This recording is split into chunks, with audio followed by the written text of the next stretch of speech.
ഇന്നത്തേത് മാങ്ങയുടെ സീസണിൽ മാങ്ങ വെച്ചിട്ടുള്ള ഒരു കിടു ഐറ്റമായിട്ടാണ് വന്നിട്ടുള്ളത്. അപ്പോൾ നിങ്ങൾ ആരും ഇതുവരെ ട്രൈ ചെയ്ത് നോക്കിയിട്ടില്ലാത്ത ഒരു അടിപൊളി റെസിപ്പിയാണ്. അപ്പോൾ നമുക്ക് വീട്ടിലേക്ക് പോവാം, വീട്ടിൽ കണ്ടുനോക്കാം.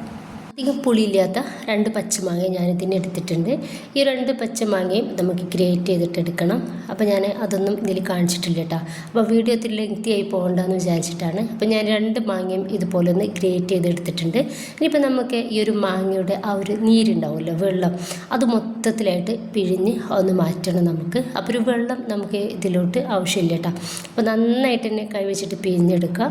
ഗ്രേറ്റ് ചെയ്തെടുത്തത് കൊണ്ടിട്ട് തന്നെ നമുക്കിതിൻ്റെ ആ ഒരു വെള്ളം നന്നായിട്ടുണ്ടാവും.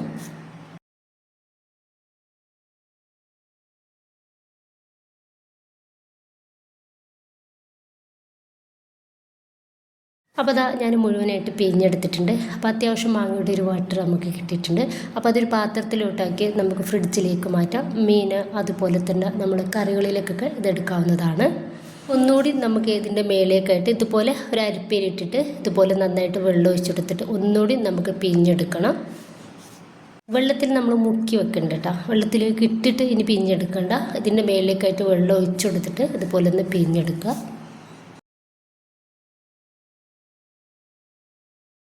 ഇതിൽ ഞാനിത് നന്നായിട്ടൊന്ന് പിഴിഞ്ഞ് റെഡിയാക്കി എടുത്തിട്ടുണ്ട്. ഇപ്പം നമുക്ക് ഇതുപോലെ ഒന്ന് കിട്ടിയിട്ടുണ്ട്. ഇനിയിപ്പോൾ നന്നായിട്ട് ചൂടായിട്ടുള്ള പാനിലോട്ട് 1 കപ്പ് പഞ്ചസാര ഇട്ട് കൊടുക്കുന്നുണ്ട്. ഈ ഒരു പഞ്ചസാര നമുക്കൊന്ന് മെൽറ്റാക്കിയിട്ട് എടുക്കണം. ഒരു പഞ്ചസാര സൈഡ് ഭാഗത്തു നിന്നൊക്കെ ഒന്ന് മെൽറ്റായിട്ട് കിട്ടിയിട്ടുണ്ട്. നമുക്ക് ഒന്ന് മിക്സ് ആക്കി കൊടുക്കുക. എല്ലായിടത്തും ഒരുപോലെ ഒന്ന് ആയി കിട്ടിക്കോട്ടെ.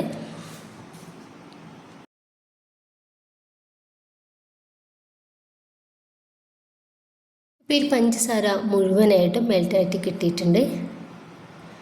അപ്പോൾ ഇത്രയും മതി. ഇനിയിപ്പോൾ അധികം നമ്മൾ വെക്കുകയാണെന്നുണ്ടെങ്കിൽ ഒന്നുകൂടി ഡാർക്ക് കളറാവട്ടെ. അപ്പോൾ അത്രയും വല്ലാണ്ട് വേണ്ട. ഈ ഒരു സമയത്ത് നമ്മൾ റെഡിയാക്കി വെച്ചിട്ടുള്ള ആ ഒരു മാങ്ങയില്ലേ, റെഡിയാക്കി മാറ്റി വെച്ചിട്ടുള്ള ഒരു മാങ്ങ മുഴുവനായിട്ട് നമുക്കിതിലേക്ക് ഇട്ടുകൊടുക്കാം.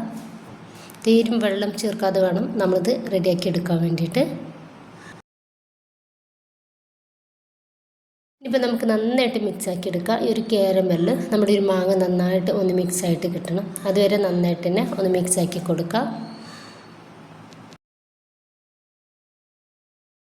ഞാനിത് നന്നായിട്ട് ഒന്ന് മിക്സാക്കി എടുത്തിട്ടുണ്ട്. ഇനിയിപ്പോൾ നമുക്ക് ഇതിൽ ആ ഒരു പഞ്ചസാരയുടെ ആ ഒരു വെള്ളം ഉണ്ടല്ലോ, അത് മൊത്തത്തിലായിട്ട് വറ്റിയിട്ട് ഒന്ന് ഡ്രൈ ആയിട്ട് നമുക്കിത് കിട്ടണം. അതുവരെ നന്നായിട്ട് മിക്സാക്കി കൊടുക്കുക. വേഗത്തിൽ തന്നെ ഇതൊന്ന് റെഡി ആയിട്ട് കിട്ടും. ഇതൊരു 1/4 ഭാഗത്തോളം ആയി കിട്ടുന്ന സമയത്ത് നമുക്കിതിലേക്ക് കുറച്ച് മുളക് പൊടിയാണ് ചേർത്ത് കൊടുക്കുന്നത്. ഞാനിപ്പോൾ ഇതാ 1 ടീസ്പൂൺ കുറവായിട്ട് മുളക് പൊടിയും അതുപോലെ തന്നെ ഗരം മസാല പൗഡറും ഒരു പിഞ്ച് ഉപ്പും കൂടി ചേർത്ത് കൊടുത്തിട്ട് നന്നായിട്ടൊന്ന് മിക്സാക്കി എടുക്കുന്നുണ്ട്. നന്നായിട്ടൊന്ന് മിക്സാക്കി കിട്ടിയതിന് ശേഷം ഞാനിതിലോട്ട് 1 ടീസ്പൂൺ കുരുമുളക് പൊടി കൂടി ചേർക്കുകയാണ്. എന്നിട്ട് നമുക്കിത് നന്നായിട്ട് മിക്സാക്കിയിട്ട് 2-3 മിനിറ്റ് കൂടി നമുക്കിതാ മീഡിയം ഫ്ലെയിമിലിട്ടിട്ട് ഇതൊന്ന് റെഡിയാക്കി എടുക്കാം.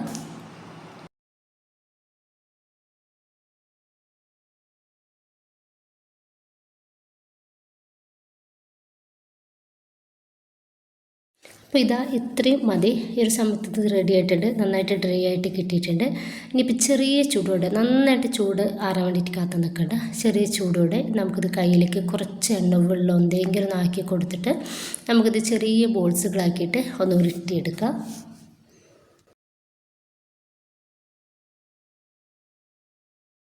ഇതാ ഈ ഒരു രീതിയിൽ റെഡിയാക്കിയിട്ടുണ്ട്. ബാക്കി കൂടി നമുക്കിതുപോലെ തന്നെ ഒന്ന് ചെയ്തെടുക്കാം.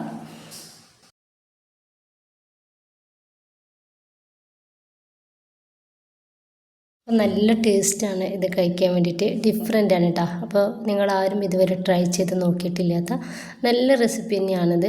എല്ലാവരും ഉണ്ടാക്കി നോക്കുക. നിങ്ങളുടെ അഭിപ്രായങ്ങൾ അറിയിക്കുക. ഇഷ്ടമായിട്ടുണ്ടെങ്കിൽ നിങ്ങളുടെ സപ്പോർട്ടൊക്കെ ഉണ്ടാവുക.